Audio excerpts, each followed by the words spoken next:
Bonjour, Hugues de Latude. Je voudrais vous présenter une collection de 21 incunables qui sont décrits dans mon dernier catalogue. Je vous rappelle ce que c'est qu'un incunable. C'est un livre des débuts de l'imprimerie, donc du XVe siècle, de la Bible de Gutenberg en 1555 jusqu'à 1500. Le plus ancien de cette collection date de 1477. C'est un livre imprimé à Rome par Ulrich Hahn, qui était originaire de Bavière et qui a été le premier imprimeur à s'être installé à Rome. C'est un commentaire sur les épîtres de Saint Paul. C'est une édition princeps, ça veut dire que le texte circulait sous forme manuscrite et que c'est la première fois qu'on l'a imprimé.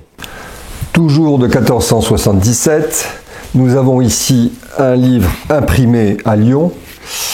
C'est un des premiers livres à avoir été imprimé à Lyon. L'imprimerie ne datait que de 1473. Ce sont des sermons d'un certain Roberto Caraccioli, un prédicateur bien oublié aujourd'hui. Comme vous pouvez le voir, la page de titre n'avait pas été encore inventée. Le texte commence directement comme ça. Voici maintenant un incunable imprimé à Paris en 1480 par Ulrich Gehring, un des 3 typographes à avoir introduit l'imprimerie en France. Le premier atelier typographique avait été installé à la Sorbonne en 1470 et ce sont les premiers livres qui ont été imprimés en France, l'ont été là. Voici maintenant le plus bel incunable de cette série que je vous présente. Celui-ci, c'est une traduction des évangiles imprimée à Strasbourg en 1488 et qui est remarquable pour son illustration. Toutes les gravures, il y en a 59, ont été coloriées à l'époque. L'imprimeur Thomas Anselm utilise pour la première fois la technique du bois agrégé. Cela consiste à utiliser deux bois côte à côte. Et ainsi, on peut faire varier les compositions. Et puis, c'est une manière économique d'illustrer un livre. Voici un Cicéron imprimé en 1488. Je vous le montre pour sa charmante reliure qui est absolument d'époque.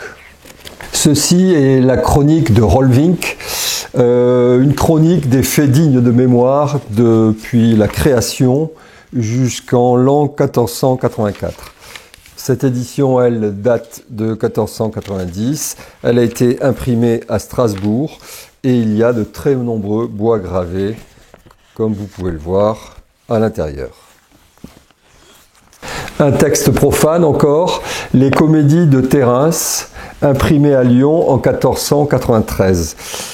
L'ouvrage est très intéressant pour son illustration. Il y a 161 gravures dans le texte et elle nous montre des comédiens, des scènes de théâtre qui sont en fait celles du Moyen-Âge.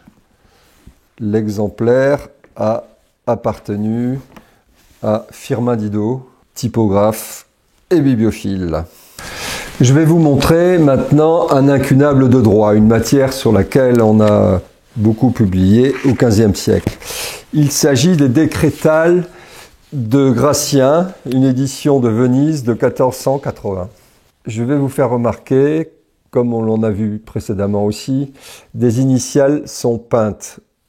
En fait, l'imprimeur laissait en blanc ses débuts de paragraphe et ensuite le volume passait entre les mains d'enlumineurs qui traçaient les initiales au pinceau.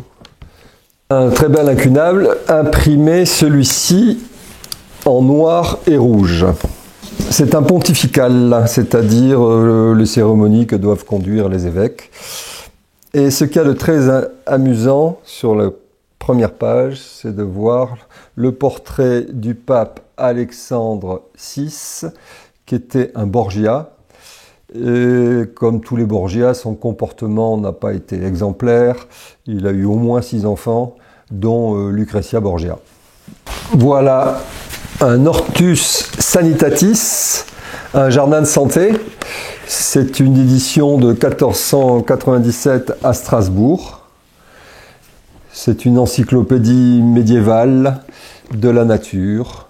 Je vous ai déjà présenté une édition du XVIe siècle de cet ouvrage. absolument splendide pour son illustration. Et pour finir, voici une édition Aldine de 1499. Elle a été imprimée en grec à Venise par Alde l'Ancien. Alde a été l'un des plus grands imprimeurs de la Renaissance, qui a eu un rôle majeur dans la diffusion de la culture humaniste en Europe.